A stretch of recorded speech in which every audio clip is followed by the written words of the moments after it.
Bonjour à tous et bienvenue dans ce nouveau live avec InCities en compagnie de ses dirigeants.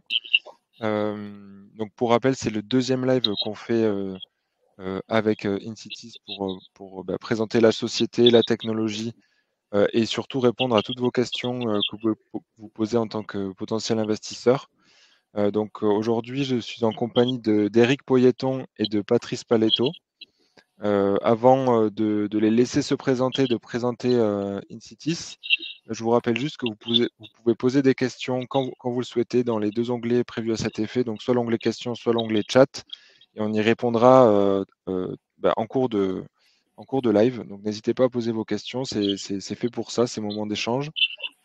Sur ce, Eric, Patrice, je vous laisse vous présenter et présenter la société. Patrice, à toi l'honneur.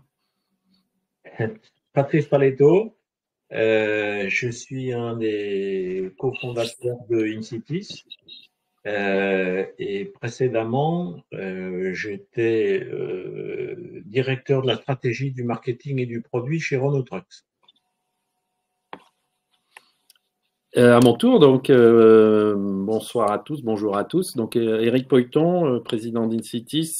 Avant, j'étais chez Renault Trucks en charge de tout ce qui est hors commerce à côté de son PDG. Donc ça comprend tout ce qui est innovation, pricing, définition de la stratégie produit et après-vente et garantie. Et j'ai aussi été patron d'une usine d'assemblage et des véhicules spéciaux chez Renault Trucks.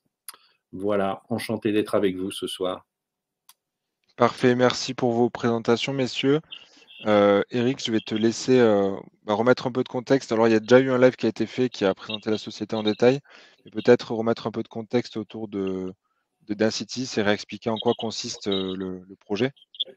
Oui, oui, tout à fait. Merci Thibault. Donc, InCities est né d'un constat qui est il faut aller vers de la livraison urbaine et interurbaine qui soit zéro émission, mais il faut y aller en résolvant l'équation globale, c'est-à-dire que l'équation globale, c'est qu'un camion électrique, c'est 3 fois plus cher qu'un camion diesel, que le transporteur, il est devant une impasse parce qu'il doit soit se dire je vais augmenter les prix de transport, mais on sait très bien tous autant qu'on est qu'on ne paiera pas plus cher le prix de transport des marchandises ou des marchandises elles-mêmes, quelles qu'elles soient. Soit il doit remplacer un camion sur 3, donc diminuer l'envergure de son entreprise, soit perdre des marchés. Donc on s'est dit qu'il fallait absolument alors amener des gains importants de productivité à la livraison, parce qu'ils sont capables de faire leurs gains de productivité dans leurs entrepôts, dans leur société, mais à la livraison, il y a X points de livraison et personne s'en occupe. Donc c'est ça qui nous a fait imaginer une solution et on y a intégré l'aspect sécurité, donc lenteur et dangerosité des livraisons avec les haillons arrière. Et partant de là, on a trouvé une solution qui est un véhicule qu'on appelle l'Urban Cargo. Vous pourrez voir plus de détails, comme l'a dit Thibault, dans le premier live, qui est toujours à disposition. Et ce véhicule, il a la spécificité de se poser au niveau du sol et d'avoir 5 ouvertures. Tout ça, c'est breveté. Et partant de là, la livraison se fait beaucoup plus aisément, dure beaucoup moins longtemps, ne présente aucun risque de sécurité. Et ça permet de remplacer 3 camions classiques qui soient électriques ou diesel par 2 Urban Cargo. Donc l'équation est zéro émission est résolue pour le transporteur sans aucune subvention à l'achat. Donc il n'a pas le risque d'avoir son business soumis à est-ce qu'il existe ou pas des subventions dans une période où les gouvernements sont à la recherche d'économies, en particulier en France, mais aussi ailleurs en Europe. C'est un aspect crucial de notre proposition. Elle tient debout toute seule. Voilà, et donc nous en sommes à l'étape où nous avons démarré en janvier un projet qui est un projet pour faire le premier de série de cet Urban Cargo, c'est-à-dire la version finale du produit, après le POC qui a été fait il y a quelques années. Et cette version finale du produit, le projet a démarré en janvier. Le premier du genre sera disponible autour de l'été 2026. Et je pourrais vous montrer dans quelques minutes l'avancement du projet.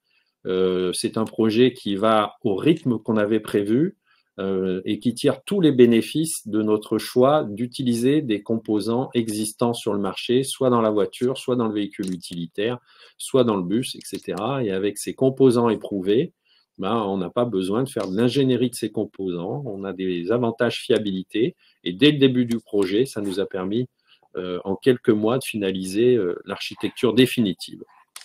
Voilà.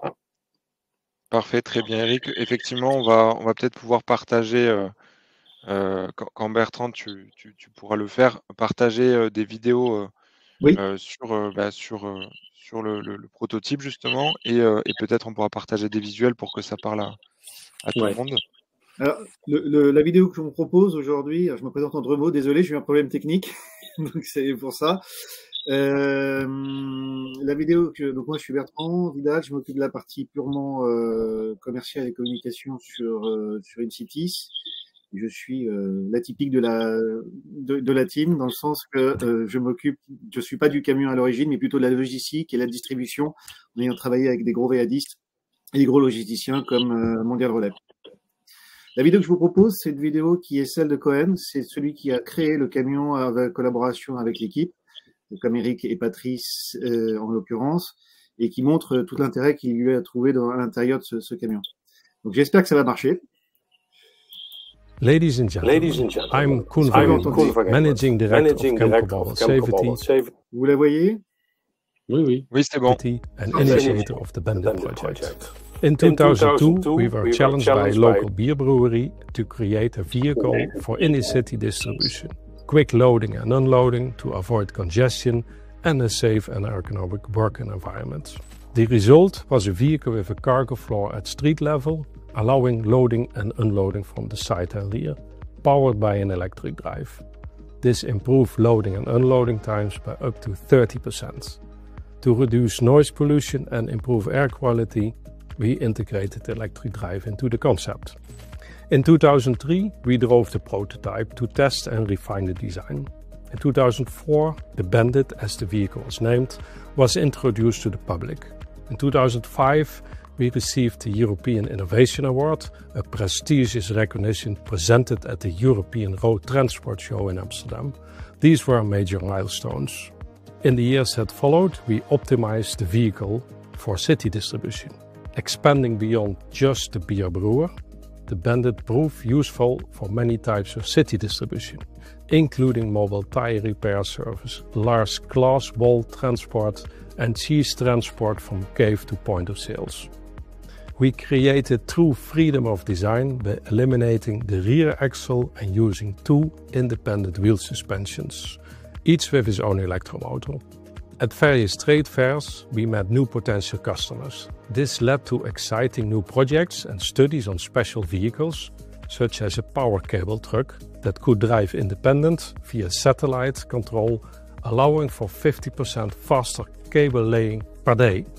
In 2009, we started working with Renault Trucks, marking the beginning of the Urban Lab 1 project. This includes the development of a complete new electric drive system, featuring motors, a generator and power electronics. However, we put the project on hold because we were way ahead of the market. The industry was simply not ready for an efficient electric truck. Today, things have changed. The market now demands more efficiency, less congestion and zero emission. I have been working with special vehicles for over 25 years and I remain as passionate as ever about this vehicle. That's why I've joined InCities to develop international sales once the vehicles become available. I will also continue sharing my knowledge and experience with the InCities team. Thank you very much for your attention. Voilà, c'est parfait. On a pu voir un bon aperçu du coup du design du camion et d'où c'est parti. Est-ce que Eric, tu as des choses à rajouter par rapport à ce qu'on vient de voir dans la vidéo? Je suis coupé. Alors oui, on ne t'entend pas, Eric, pardon. Oui, juste rajouter une information. Merci Thibaut, désolé, j'avais coupé mon micro. C'est dire aux WeSeeders que nous sommes une start-up franco-néerlandaise, puisque avec Cohen que vous venez de voir et Inno, nous avons 2 actionnaires néerlandais, donc une start-up européenne. Voilà. Et ce que je voudrais ajouter pour compléter ce qu'a dit Cohen, c'est partager simplement l'état d'avancement du projet avec où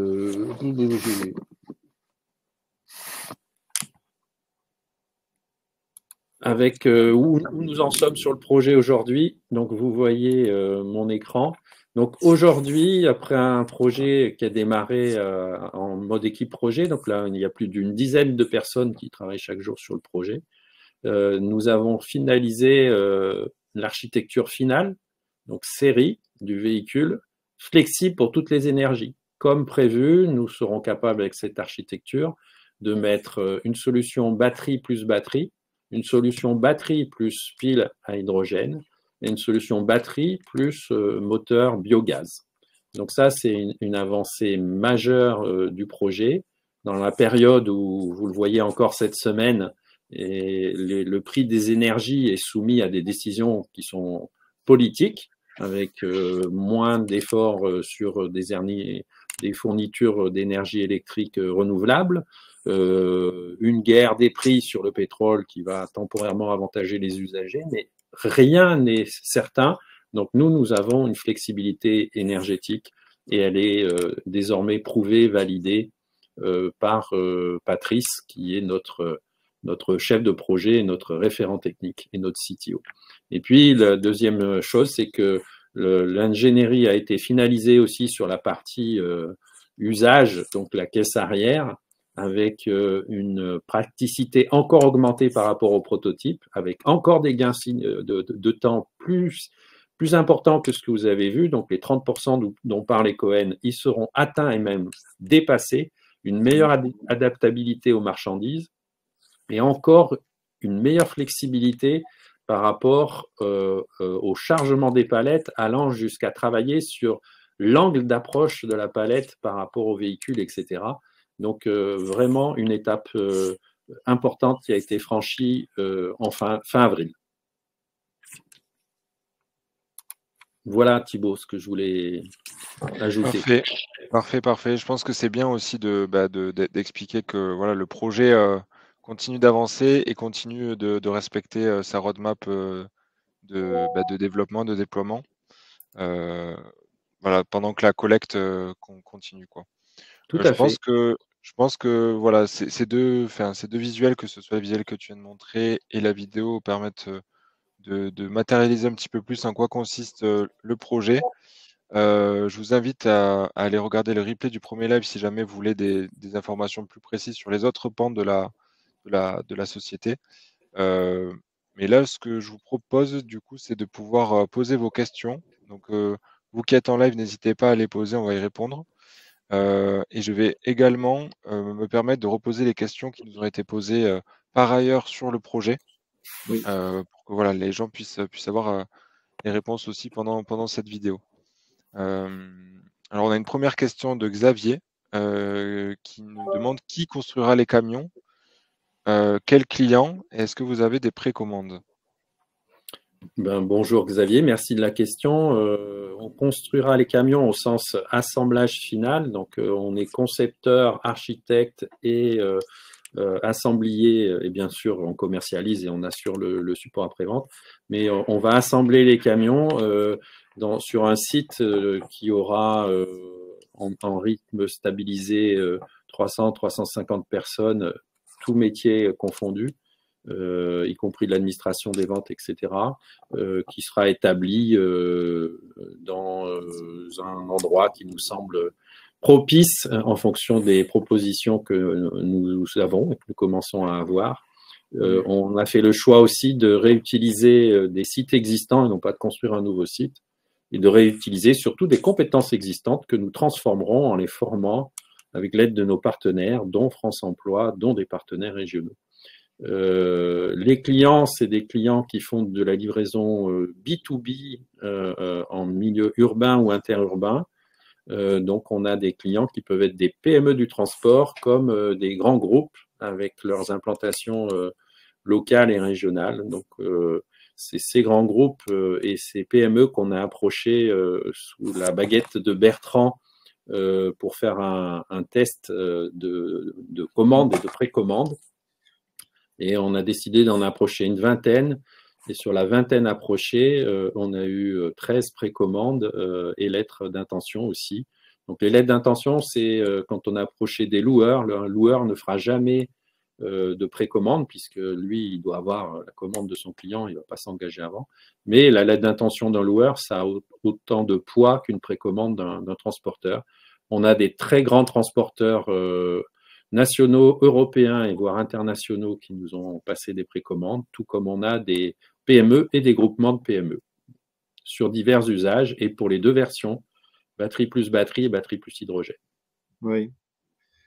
Enfin, pour rajouter un tout petit peu, pour avoir le lien client, c'est des contacts extrêmement enthousiastes en face que l'on a eu et des personnes qui ont toutes dit, nous, on veut bien être test et tester votre véhicule parce qu'on a vraiment une appétence et on y trouve des intérêts en complément du coup effectivement du fait qu'on soit sur de l'énergie verte, mais aussi de la partie RSE physique pour les chauffeurs et la manipulation qui peut être faite à l'intérieur du camion qui change complètement le modèle de livraison. Et ça, ils sont très très enthousiastes à ce niveau-là et c'est vraiment toujours à chaque fois eu un accueil positif et avec beaucoup de questions aussi. Parfait, merci pour vos réponses, messieurs. Donc en attendant que les personnes en live continuent à poser les leurs, je vais poser celles qui nous ont été posées par ailleurs. Donc on a une question qui nous demande, vous avez sûrement eu des problèmes techniques dans la conception du véhicule et notamment depuis que les premières versions ont été développées par votre associé. C'était quelles en ont été les causes, pardon, et comment les avez-vous remédiées? Quelle est la fiabilité de ces camions, enfin en tout cas dans l'état actuel de son développement?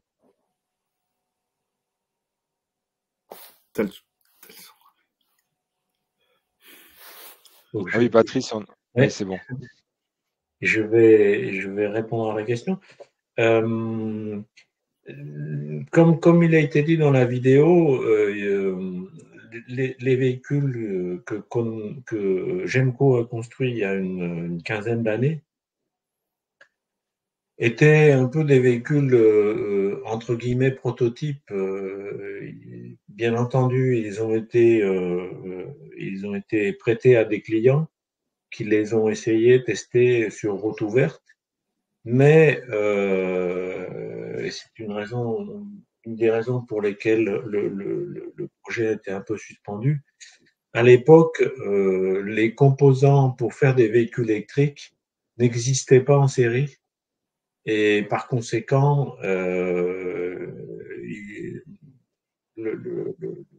la façon de faire ces véhicules-là a été un peu particulière. Je prends pour exemple les moteurs électriques qui ont été fabriqués par une école néerlandaise sous forme tout à fait prototype, simplement dans l'idée de pouvoir valider le concept. C'est d'ailleurs ce qui a été fait, hein, puisque les clients qui l'ont testé à l'époque ont montré des gains entre 30 et 50% de productivité. Mais par contre, la fiabilité n'était évidemment pas au rendez-vous puisque tout était fait de façon complètement prototype et pas fabriqué en série. Donc, l'enseignement qui a été tiré de ces véhicules-là, de ces premiers véhicules, 5 et 6, je crois, a été purement un enseignement sur le concept lui-même. Et c'est bien ça qu'on a repris lorsqu'on a redémarré l'activité. On a repris le concept dont on sait qu'il fonctionne On sait qu'il apporte des gains aux clients. On connaît à peu près le type de client qui va gagner entre 30 et 50%.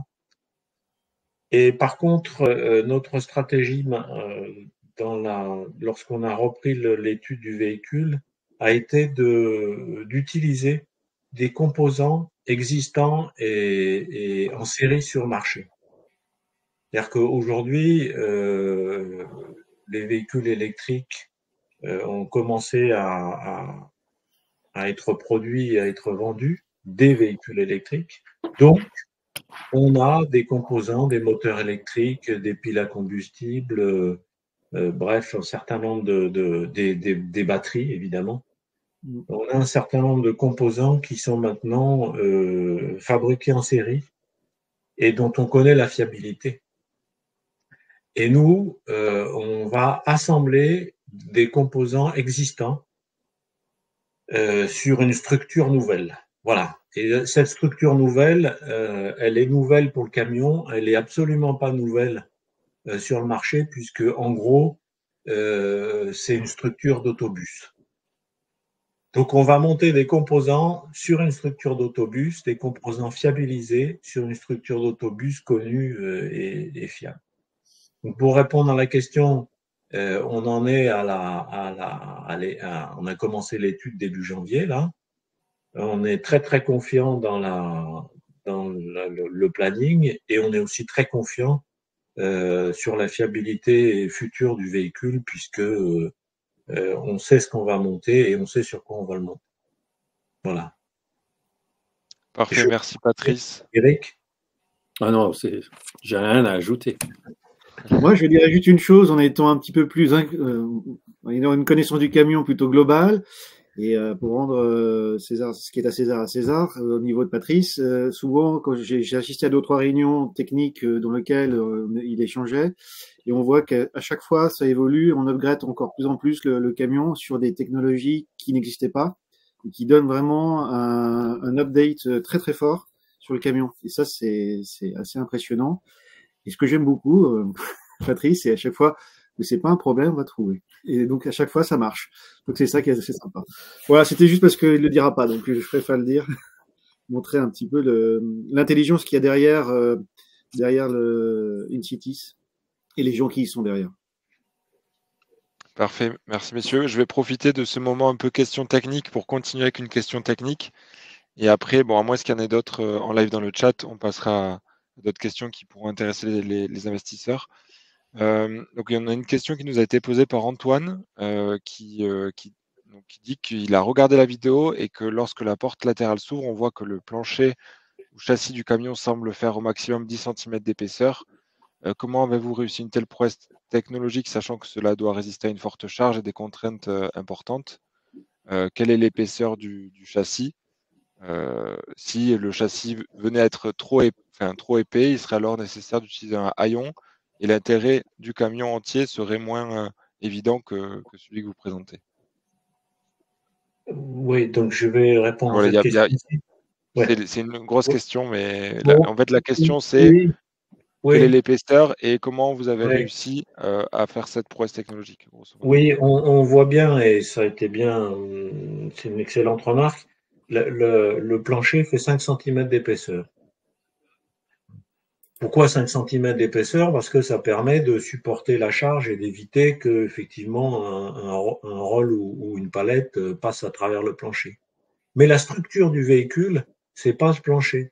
La structure du véhicule est dans le pavillon.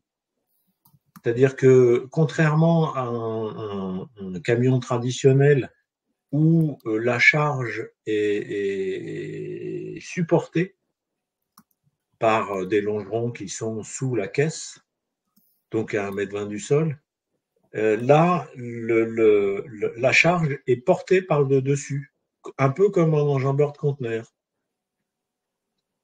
Si vous voyez dans les ports, un enjambeur de conteneur, c'est un système avec 4 pieds qui permet de lever un conteneur complet. Ben là, c'est un peu le même principe.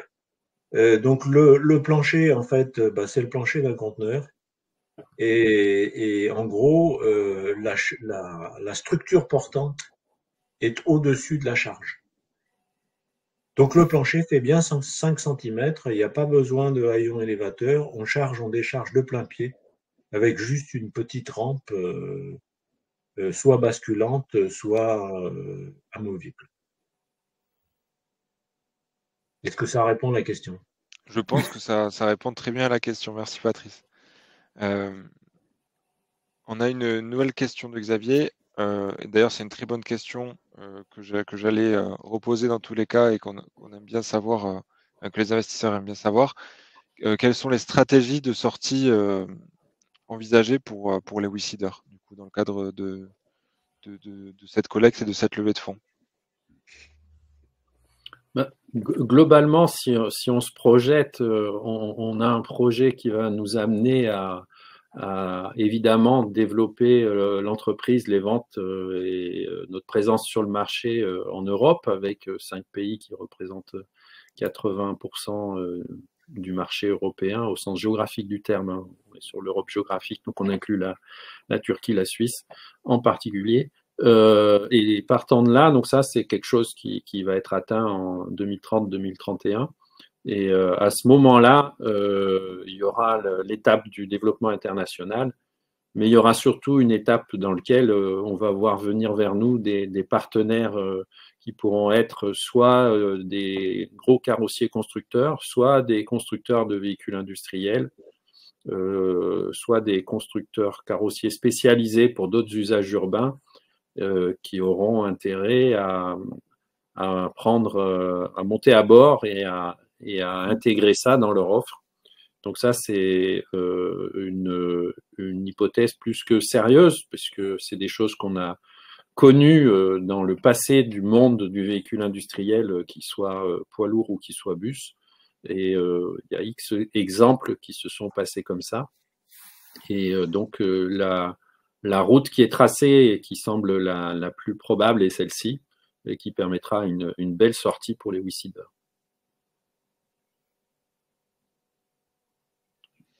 Parfait. Je sais qu'il y a des projections hein, d'ailleurs qui sont partagées aussi dans la fiche projet sur des valorisations potentielles de sortie. Je ne sais pas si tu veux échanger là-dessus, Eric, même si on le sait, ce sont des données encore, voilà, des projections et en aucun cas voilà, des obligations de sortie, mais peut-être que ça peut donner une idée de la valorisation potentielle à cet horizon-là de la société. Sur les valorisations, j'ai un premier commentaire à faire, c'est-à-dire que la valorisation d'InCity, c'est une valorisation sur laquelle on a pris des références évidemment existantes, et ces références, elles nous sont d'autant plus faciles d'accès que nous avons à bord donc Inno, qui est un fonds, un investisseur européen, et donc qui nous accompagne. Et cet accompagnement d'Inno nous permet d'avoir accès à plus d'une quarantaine de fonds en Europe qui sont dans l'écosystème Inno, sachant qu'Inno est aussi à bord des industriels et des sociétés renommées de l'énergie, qui sont aussi dans le domaine de nos clients, dans le domaine de la mobilité. Et partant de là, on voit bien qu'on a, nous, une approche dans laquelle on est prudent, puisqu'on est une société capitalistique. On a besoin de CAPEX. Et donc, la valo, c'est une valo qui va s'établir très rapidement autour de 60 millions d'euros et qui, derrière, devrait, si on en croit ces études-là, atteindre beaucoup plus. Mais sur une base minimum, on a cette valeur-là. Voilà. Sachant que ça intègre les points qui sont les fondations de l'entreprise, pas de produits concurrents, une équipe expérimentée, et puis un modèle d'entreprise connu, hein, puisqu'il existe de nombreuses PME ou ETI pour développer des solutions spécialisées pour des usages urbains ou autres. Et ça intègre aussi un business plan qui fait que avec uniquement 300 unités annuelles produites, vendues, on est à l'équilibre financier en termes de compte de résultat. Parfait, merci Eric pour ces précisions. Et ensuite, et d'ailleurs, ça rejoint la question que j'allais poser également, tu l'as un petit peu évoqué, vous avez déjà InnoEnergy, donc, qui est un fonds d'investissement européen quand même assez reconnu, notamment dans tout ce qui est clean tech. Vous l'avez du coup au capital. Donc là, il y a une question de Xavier qui est est-ce qu'il y a d'autres investisseurs à côté des WeSeeders?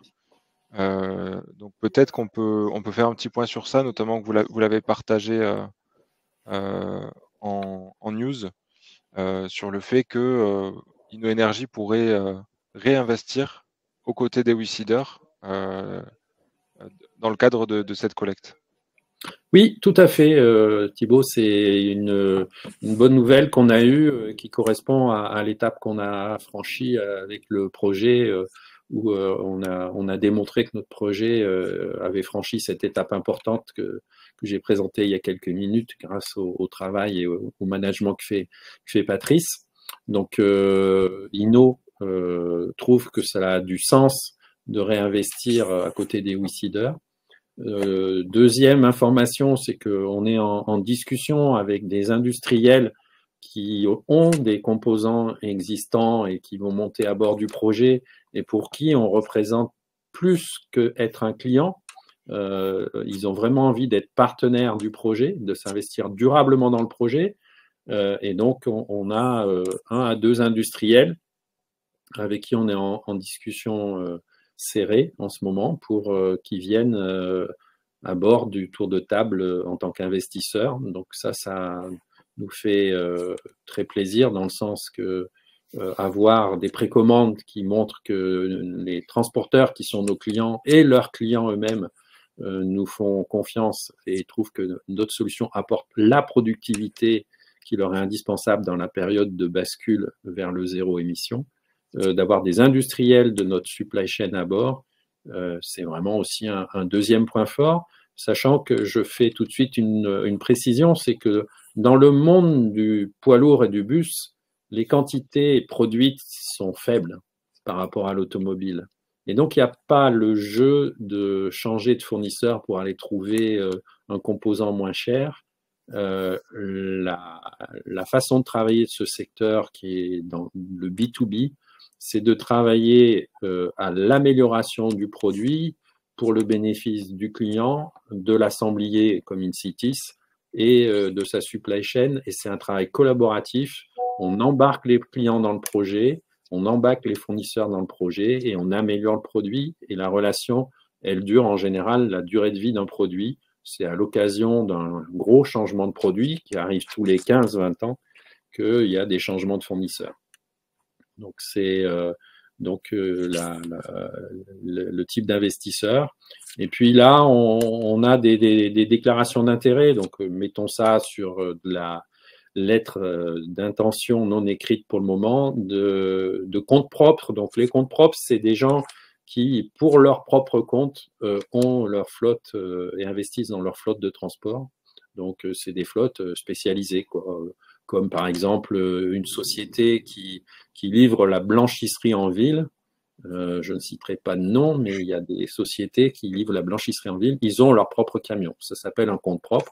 Et ces gens-là seraient prêts à investir en non dilutif, plutôt dans des systèmes genre obligations, donc en quasi-fonds propres. Parfait, merci Eric. Donc effectivement, les WeSeeders ne seront pas tout seuls dans le cadre de cette levée de fonds. Oui. Et on pourrait peut-être, tu l'as évoqué tout à l'heure rapidement Eric, la concurrence. Alors c'était un point qu'on avait pas mal détaillé aussi dans le premier live, mais c'est une question qui est revenue aussi par ailleurs. Donc est-ce que peut-être tu pourrais faire un point dessus? Donc qui sont vos concurrents et comment InCities se positionne dans ce paysage un peu des constructeurs ou de camions. Et donc voilà, et comment vous positionnez par rapport à tout ça? Alors, si on parle de concurrence, il faut se mettre en premier lieu à la place du transporteur qui a un besoin de transport assuré en ville. Et donc, qu'est-ce qu'il va avoir en face de lui? Donc, il va avoir des solutions de véhicules utilitaires qui sont électriques, évidemment, parce que les transporteurs, même sans obligation, zone faible émission, même sans réglementation, je peux vous dire qu'on les rencontre et qu'ils sont tous convaincus qu'il faut qu'ils basculent au zéro émission. Et ils nous parlent eux-mêmes maintenant de dire on va basculer au zéro émission. Ce n'est pas une question de ZFE, etc. C'est une question maintenant de conviction. On doit aller dans ce sens-là. Le monde va dans ce sens-là. Donc, ils n'attendent plus des décisions politiques, ils attendent des décisions comme Urban Cargo pour avoir de la productivité et pouvoir investir. Donc, ces transporteurs, ils vont avoir des véhicules utilitaires électriques, mais ça répond à certains usages et ce n'est pas optimal pour des usages comme celui auquel répond Urban Cargo. Donc, c'est des usages qui existent aujourd'hui, on n'invente pas les usages. C'est des usages massifiés de transport de marchandises. Ils vont avoir des véhicules 100% électriques. Et aujourd'hui, ces véhicules 100% électriques, on le sait parce que les projets sont très avancés chez l'ensemble des constructeurs nouveaux. Il y en a peu, hein, parce que tous ceux qui ont essayé, il n'en reste pas beaucoup. Il doit rester Tesla. Nikola Trucks a capoté après avoir été intégré par un autre constructeur. Mais tous ces constructeurs, on le sait parce qu'on est plusieurs au sein d'InCities à travailler dans ce milieu-là et avoir travaillé dans ce milieu-là. Ils ont tous choisi la solution pont arrière électrifié. Donc, ils auront tous la marchandise à 1,20 m du sol. Donc oui, ils vont avoir une offre, mais pour le même capacité de transport, de livraison, pardon, parce que ce n'est pas une question de tonnage ni de volume, il faudra 3 camions de chez eux, là où nous, il faudra 2 Urban Cargo, comme on l'a dit au début. Et ensuite, la dernière partie de la réponse de mon côté, après Patrice pourra compléter, c'est que on est protégé par nos brevets sur notre concept, qui n'est pas pour ce concept de poser le camion, enfin la marchandise au sol pour la décharger, qui n'est pas une solution qui existe sur le marché. Hein. Autant l'architecture, comme l'a dit Patrice, elle est bus, mais cette solution de se mettre au niveau du sol n'existe pas dans le bus. Et nos brevets nous protègent et les travaux de conception font que de 5 brevets, on va sans doute passer à 17-20 brevets avant l'été 2026. Ce qui est intéressant, oui, pardon. Je me permets. Ce qui est intéressant aussi de dire sur InCities, on a nos brevets qui nous donnent de l'avance par rapport à des confrères éventuels. Il faut savoir qu'on est un carrossier fabricant, et ça je l'avais bien retenu, c'est-à-dire on fabrique nos camions sans être avec toute la lourdeur des gros comme Mercedes, Iveco et d'autres.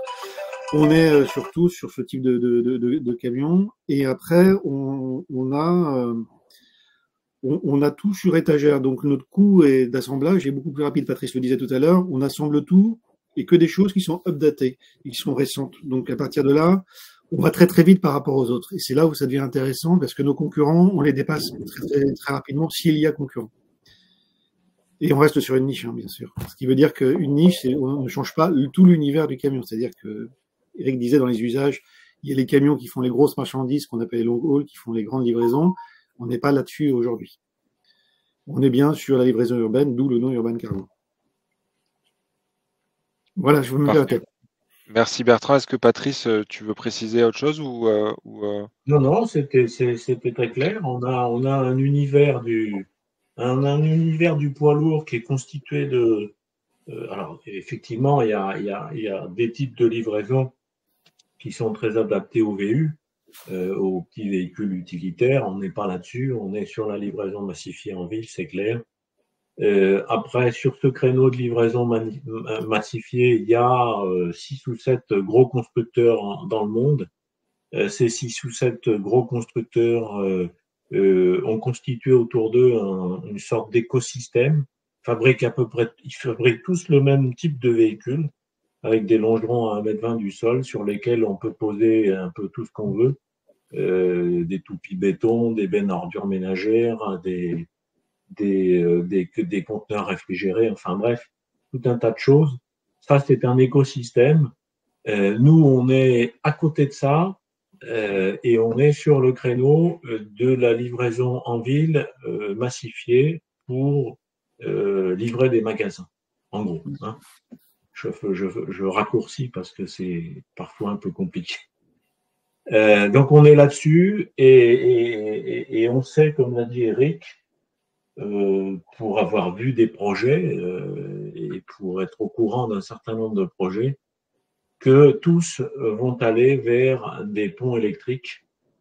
Donc, toujours les longerons à 1,20 m du sol, toujours pour garder cet écosystème et pour pouvoir monter sur leur véhicule tout un tas de carrosseries diverses et variées. Voilà. Donc, concurrence aujourd'hui, pas de concurrence connue. En tout cas, avec ce niveau de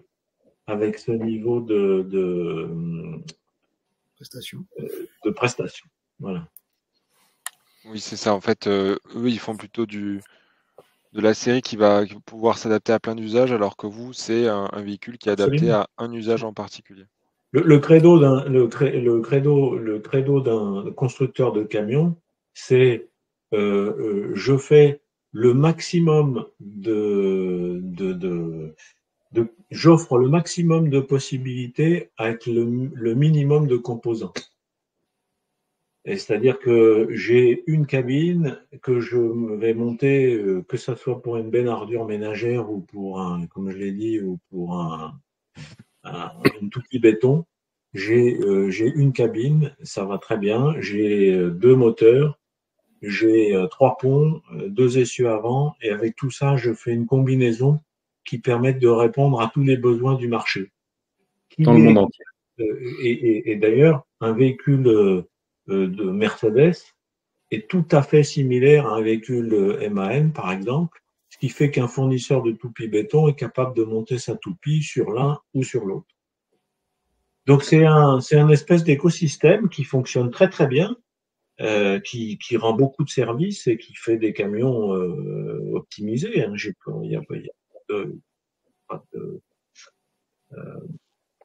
de remarques par rapport à ça. Simplement, nous, sur le créneau de la livraison urbaine, on a trouvé une solution qui est bien meilleure et bien plus efficace, mais sur ce créneau-là. C'est très clair. Merci, merci beaucoup. On a une question de Dominique du coup dans le chat. Je pense que c'est la dernière question qu'on prendra et puis je vous laisserai le mot de la fin à vous trois. Du coup, c'est une question de Dominique qui demande comment seront gérées ce qui est une très bonne question d'ailleurs, comment seront gérées la maintenance et les réparations sur les véhicules InCities. Du coup, première question. Et seconde question, ces aspects ne peuvent-ils pas être un frein d'acquisition par des potentiels utilisateurs de ces camions? Excellente question, c'est la question qui tue, puisque globalement, c'est ce qui fait que certaines startups qui ont essayé de se lancer dans des solutions de véhicules de livraison de marchandises n'ont pas réussi parce qu'elles étaient tournées sur le produit. On a la chance dans l'équipe, et je suis celui qui porte ça, mais Patrice l'a aussi porté, d'avoir géré le support technique et le réseau après-vente chez un grand constructeur et d'avoir discuté de ce sujet-là avec des carrossiers. Donc, la solution qu'on va faire, et on a dans notre business plan la structuration de cette partie-là qui va démarrer dès l'année prochaine.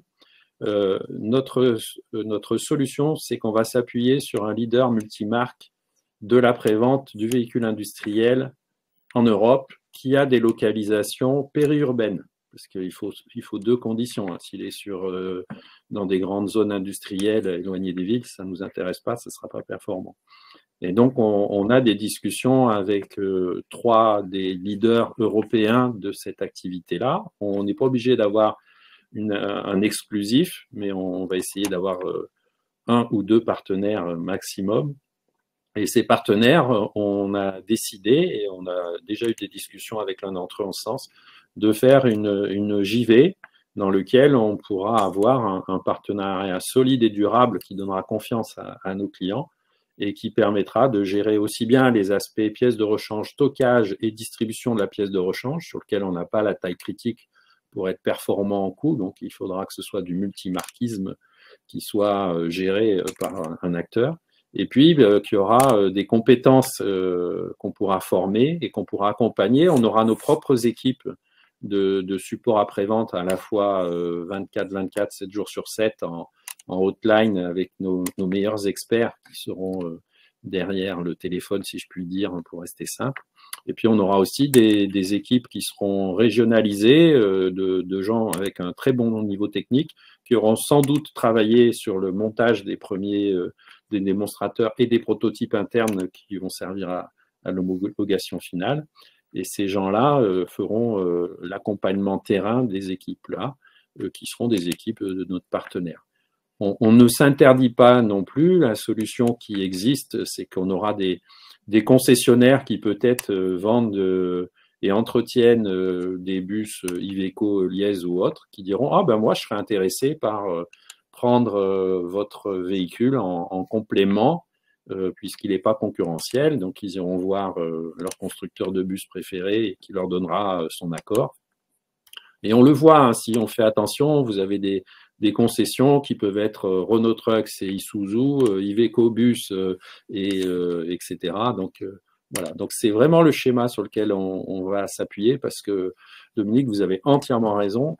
Sans une solution fiable, éprouvée dès le départ, les ventes ne sont pas là. C'est ce qu'ont montré des gens qui se sont lancés dans le business en faisant des véhicules, des camions ou des véhicules utilitaires innovants sans avoir cette force indispensable au démarrage. Elle doit être connue, présente, validée quand on va ouvrir les commandes série.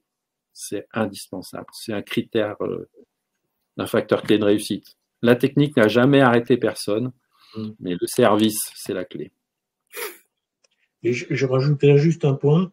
On est sur un marché, très spécialisé, et la particularité, c'est que les véhicules rentrent tous les soirs à la base. C'est-à-dire qu'on est pour un concessionnaire ou pour un vendeur d'après-vente, c'est très facile de maîtriser son marché en réalité, le concessionnaire connaît tous les véhicules qui sont autour de chez lui, sait quel kilométrage ils en sont et ce qu'il a à faire ou pas faire. Donc, il maîtrise son marché et c'est bien plus facile comme ça que sur le marché du long haul, par exemple, où les véhicules sont le lundi à Barcelone et le jeudi en Allemagne. Là, l'après-vente, le réseau après-vente doit être très, très dense. Nous, on n'a pas ce besoin-là. On a juste un besoin d'avoir des gens qui font de la maintenance dans les zones où on vend des véhicules.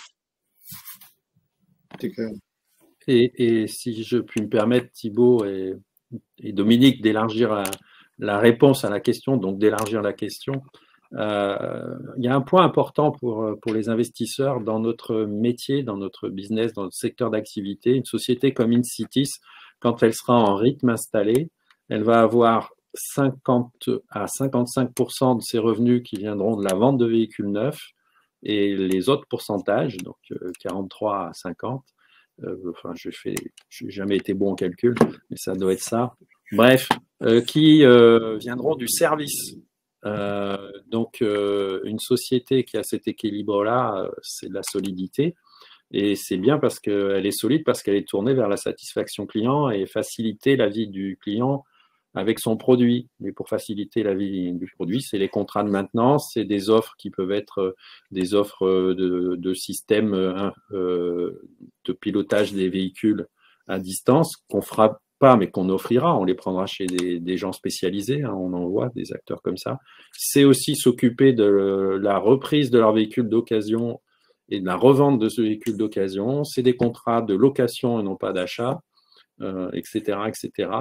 Et donc, on aura une équation, et d'ailleurs, c'est dans notre business plan, c'est plutôt sur les horizons qui sont après 5 ans, puisqu'il faut avoir vendu et être sorti de la période de garantie, mais on aura une solidité qui est classique dans ce métier-là, qui est d'avoir pratiquement la moitié des revenus qui viendront du service.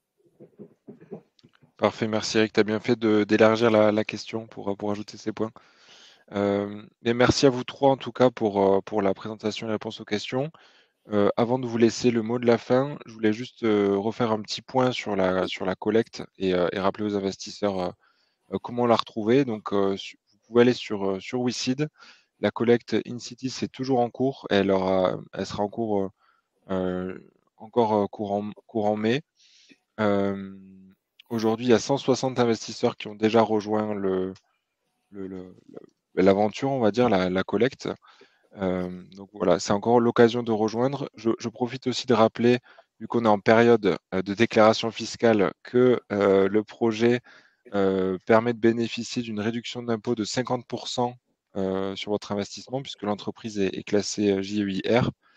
Donc voilà, pour 100 € investis, vous avez 50 € qui sont défiscalisés, ce qui est quand même un critère supplémentaire voilà, dans le choix de votre investissement. Et voilà, et je profite aussi pour vous rappeler que si vous avez d'autres questions, n'hésitez pas à les poser sur la fiche projet d'InCity sur la plateforme. Voilà, Eric, Patrice ou Bertrand, ils répondent toujours très rapidement. Voilà. Sur ce, Eric, Patrice ou Bertrand, je vais vous laisser peut-être le mot de la fin pour les WeSeeders qui nous voient en live ou qui nous verront en replay. Bah, le mot de la fin, c'est ce que j'ai envie de dire, c'est que il y a là un projet solide porté par une équipe solide et des partenaires solides, et que dans ce monde incertain, volatile et complexe dans lequel les décideurs politiques peuvent prendre des décisions diverses et variées en fonction des périodes électorales et de qui ils sont eux-mêmes, notre projet avance et ne peut pas et ne sera pas perturbé par tous ces changements brutaux ou pas dans l'environnement, et peu importe ce qu'on en pense, mais on est ouvert au mix énergétique zéro émission.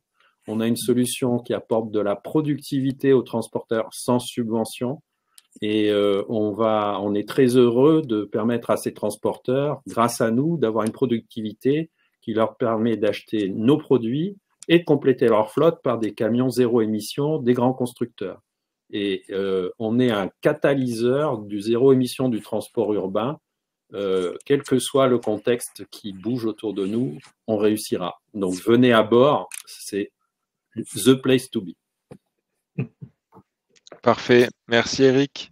Merci à tous pour nous avoir écoutés en live jusqu'à maintenant. Et puis voilà, n'hésitez pas à rejoindre la collecte InCity sur la plateforme et à poser des questions si vous en reste. Merci à tous. Bonne soirée. Merci les décideurs. Merci Thibaut. Merci. Au revoir. Bonne soirée.